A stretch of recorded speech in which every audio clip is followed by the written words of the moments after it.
Bonjour à tous et bienvenue dans Voyons voir. Dans ce numéro, direction l'Ardèche pour célébrer l'anniversaire d'Equibio. Depuis 30 ans, l'entreprise milite pour une alimentation bio, saine et durable, en respect des producteurs locaux et de la planète. À l'initiative du projet Didier Péréol, un enfant du pays qui nous accueille au siège de l'entreprise basée à Peaugres pour faire le point sur cette aventure et ses engagements. Didier Péréol, bonjour. Bonjour. Merci beaucoup de prendre le temps pour nous. On a souhaité tout simplement faire de bonnes résolutions pour cette année, comme de bien manger ou plutôt de manger responsable. Alors avec Equibio, 30 ans d'aventure, donner du sens à l'alimentation, est-ce que c'était ça la base du projet? Quelle est la genèse de cette entreprise? Oui, ma base au départ, je suis fils d'agriculteur, je suis né sur les terres pas loin d'ici. Donc je voulais mettre en avant déjà les produits du terroir, de l'Ardèche, la châtaigne, le petit épaule de Provence, le riz de Camargue, etc. Et ma démarche partir en bio, et je me suis dit autant partir sur des produits sains, naturels, le plus proche de la nature. Alors c'était il y a 30 ans. À l'époque, on n'avait pas autant de propositions. Aujourd'hui, les gens aiment le bio. Mais quand on se replonge dans les premières années, vous avez dû vous battre contre quoi? On a cette fameuse matière première. C'est très difficile déjà dans un premier lieu de trouver de la matière première, trouver les produits, convaincre nos consommateurs, donner confiance aux consommateurs dans cette typologie de production, montrer que c'est une production qui est tracée, qui est vérifiée, contrôlée, etc. Et puis on voit bien qu'aujourd'hui, les excès de l'agrochimie ont des effets néfastes sur l'environnement, mais également sur les produits alimentaires qu'on consomme. Et puis avoir des produits sains, des produits nature, des produits simples, des matières premières toutes simples, comme on évoquera tout à l'heure sur les graines. Pour moi, la graine, c'est la graine d'énergie. Et on a beaucoup de céréales et de légumineuses qui ont été oubliées. Et donc, c'est les remettre un peu au goût du jour et les apprendre à cuisiner, apprendre à savoir les préparer et varier un petit peu notre alimentation. C'était, à mes yeux, très important. Alors justement, on va parler de ces différentes marques qu'Equibio a fondées au fil des ans. Et de ces différents produits, on a l'impression ici, à la boutique du siège, on a tout. Il ne manque rien. Oui, on a même de la pâte à tartiner, on a même du cola qui est juste derrière moi. On a de quoi bien manger. Alors, un petit mot sur ces matières premières. D'où elles viennent? Alors déjà, on a la marque Priméal, vous l'avez évoqué. Il y a un produit fétiche que j'ai eu la chance de découvrir dans les débuts de la création de l'entreprise, en 1989, donc il y a près de 30 ans. C'est la petite graine de quinoa qui m'a permis de voyager à l'autre bout de la planète. Je suis un peu un aventurier, j'aimais bien découvrir d'autres cultures, d'autres civilisations. Et la graine de quinoa est une graine très intéressante puisqu'elle est très riche en protéines et tous les acides aminés essentiels, sans gluten. Voilà, c'est un produit idéal au niveau de l'équilibre végétarien. Mais comme je l'évoquais, on a travaillé aussi les graines plus proches de chez nous, le petit épaule d'eau de Provence, le riz de Camargue, la châtaigne bien sûr de l'Ardèche. Donc il y a du millet, du sarrasin, à travers d'une de nos marques et le pain des fleurs. On a développé une gamme de petites cracottes pour le petit déjeuner le matin, des céréales pour le petit déjeuner, mais des instants repas, donc avec des lentilles vertes, rouges, noires, de toutes les couleurs, graines de sésame, graines de tournesol, graines de courge, etc. Voilà, la marque Priméal, c'est la diversité, en tout cas au niveau végétal, associer les graines céréales et légumineuses. Alors justement, en mai prochain, vous fêterez les 30 ans de l'entreprise. Oui. Comment est-ce que vous envisagez les 30 prochaines années? Quels seront les enjeux de demain pour nourrir la population demain? On doit être vigilant parce que la population sur la planète grandit de plus en plus. Si on veut nourrir, si cette terre doit nourrir des gens, on doit ramener à responsabiliser le monde agricole sur sa façon de cultiver parce que le rôle de l'agriculteur, c'est de nourrir les autres et nourrir d'abord son sol et prendre soin de sa terre. Et donc ça, c'est en avec les principes d'agriculture biologique, on s'interdit les engrais chimiques, les pesticides, les OGM, etc. Donc l'agriculteur déjà pour lui et pour sa santé, c'est très important. Ensuite, tous les produits qu'il va produire, que ce soit des céréales, des légumineuses, au niveau de sa production agricole, c'est très important qu'il prenne soin des produits et diversifier ses rotations de culture. Et derrière, la population doit prendre conscience qu'aujourd'hui, dans l'alimentation, j'insiste, le deuxième cerveau, c'est très important. C'est une anecdote qui est très importante entre notre façon de penser, notre façon de consommer. Il y a un lien qui se fait entre les deux et c'est très important d'avoir un équilibre alimentaire. On a une diversité très large, mais en fait, on l'a beaucoup réduit ces dernières années par nos civilisations d'excès de rapidité et de consommation facile avec du carnet, et qu'aujourd'hui, on doit s'associer à des équilibres alimentaires, retrouver le petit épaule d'eau de Provence, le faire développer et amener du travail et des agriculteurs. On avait 5 agriculteurs au départ, aujourd'hui on a plus de 70 agriculteurs. Ça, c'est une belle réussite pour nous, pour notre entreprise, mais également un partage avec des grands chefs de cuisine qui ont nous sont associés avec nous pour en parler autour d'eux. Les médias, les recettes des grands journaux féminins, on parle des recettes du quinoa, du petit épeautre et tous ces produits-là. On a redécouvert ces produits qui sont très intéressants pour notre organisme et pour notre santé et pour le futur, bien entendu. Ça fera partie de nos résolutions à nous aussi en 2018. Merci beaucoup Didier Péréol. Merci. Merci, très belle année. Au-delà de son activité d'entreprise agroalimentaire bio, le groupe s'engage pour développer des initiatives de développement durable par le biais de sa fondation. Le temps de rejoindre son équipe, direction Saint-Étienne, où les insectes arrivent au menu de nos restaurants. Dans le centre-ville de Saint-Étienne, ce restaurateur expérimente des amuse-gueules d'un nouveau genre. Donc là, c'est les criquets. Et là, c'est les vers molitors. Des insectes au moment de l'apéritif, l'idée est venue de Chine et de Thaïlande et attise désormais la curiosité des Français. Bon, grâce au voyage qu'on a pu faire ensemble avec mon collègue, on s'est rendu compte qu'en Asie, par exemple, il y avait beaucoup d'insectes. Aujourd'hui, on est parti sur les grillons, les criquets. On a les vers de farine.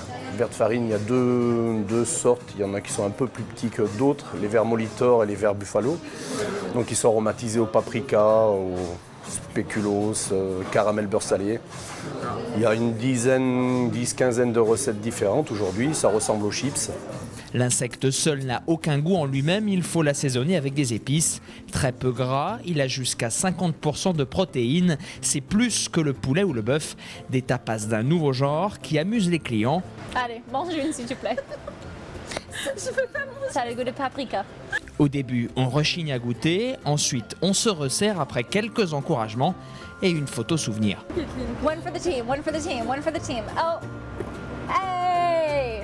Je suis allée tout à l'heure pour prendre mon verre et j'ai vu sur le menu les insectes. Du coup, la dernière fois que je suis venue, ce n'était pas marqué et là, oui, c'est impressionnant. Les petits verres étaient le mieux sur les trois. Il a pas assez de goût et lui, c'est au chocolat, du coup... On a l'impression qu'ils sont toujours en vie. C'est surprenant, assez surprenant, ouais. C'est sympa. En fait, je pensais pas qu'on allait retrouver... On sent pas trop que c'est des insectes, en fait. Chacun se prête au petit jeu des devinettes. J'arrive pas à savoir le goût que ça a. Chocolat. Je sais même pas quelle blague que c'est, je me pose pas ces questions. Comptez 7,50 € la portion, également disponible à emporter. Pour l'instant, le Zoo Bar est le seul restaurant à proposer cette nouvelle alimentation à Saint-Étienne. Certains veulent y voir la viande de demain. Depuis quelques années, une entreprise lyonnaise travaille même sur un steak à base de verre. L'aliment serait moins polluant à produire que la viande bovine. Une innovation développée avec des chefs de l'Institut Paul Bocuse et testée dans quelques restaurants lyonnais. Depuis le 1er janvier 2018, les insectes sont officiellement considérés par la réglementation européenne comme des aliments à part entière.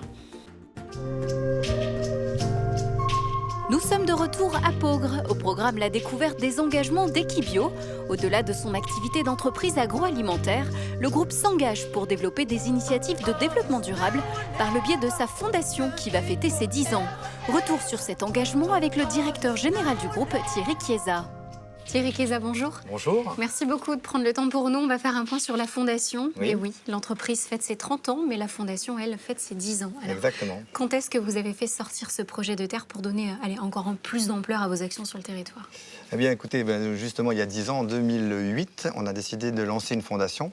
Parce que finalement, Equibio, on avait fait déjà un gros travail sur l'alimentation et sur les produits. On s'est dit, il faut qu'on aille plus loin, donner du sens à ce qu'on fait, donner du sens à notre alimentation. Et on a décidé de lancer cette fondation. Donc le principe, vous reversez le chiffre net à cette fondation pour soutenir des projets. Alors, on en a sélectionné quelques-uns, des projets pédagogiques pour le jeune public, des tables d'eau, des projets de production. On a également accompagné des restaurateurs dans la transition écologique. Pas mal de thèmes. Comment vous les sélectionnez ? Quel est vraiment le but, en fait, derrière la fondation ?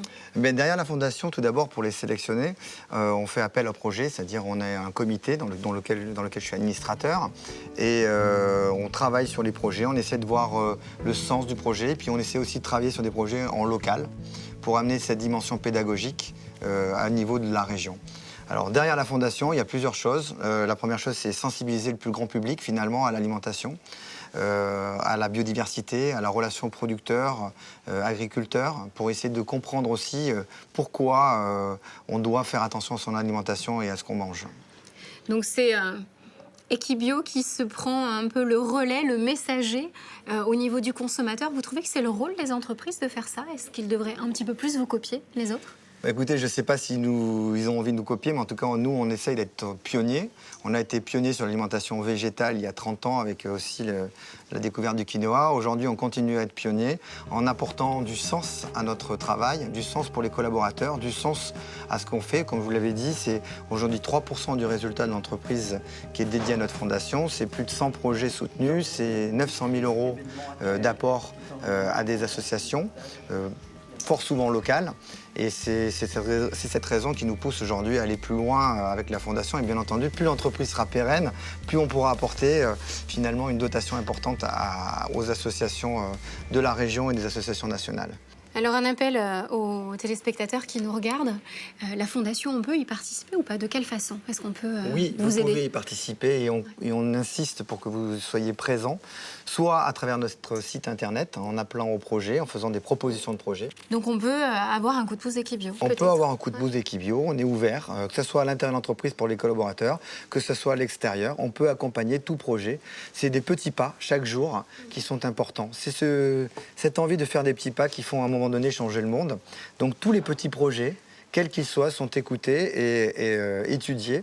Et on est extrêmement ouvert. Bien entendu, s'ils sont en plus dans la région Rhône-Alpes-Auvergne, ils seront encore plus à notre écoute. Ça, c'est le premier point. Et puis, une deuxième chose, c'est un gros événement qu'on organise chaque année, qui s'appelle la Bio dans les étoiles, qui aura lieu cette année le 1er juin, sur Pogre et au Théâtre d'Annonay. C'est une journée ouverte, gratuite, où pendant une journée, vous pouvez avoir accès à de l'information, de la discussion, des échanges par des écrivains, des nutritionnistes, des journalistes, des philosophes. Toute personne qui a envie de participer à la transition écologique et à une biosolidarité plus forte entre nous. Voilà, et vous accompagner, ça sera aussi la date de vos 10 ans. Merci beaucoup Exactement. Thierry de nous avoir accompagnés, Merci à puis vous. longue vie à tous vos projets. Belle Merci. année. Merci. À bientôt. Soutenu par Pierre Rabhi, José Bové ou encore le ministre Nicolas Hulot, Didier Péréol compte bien poursuivre ses engagements et vous accueillir pour son anniversaire. L'invitation est lancée.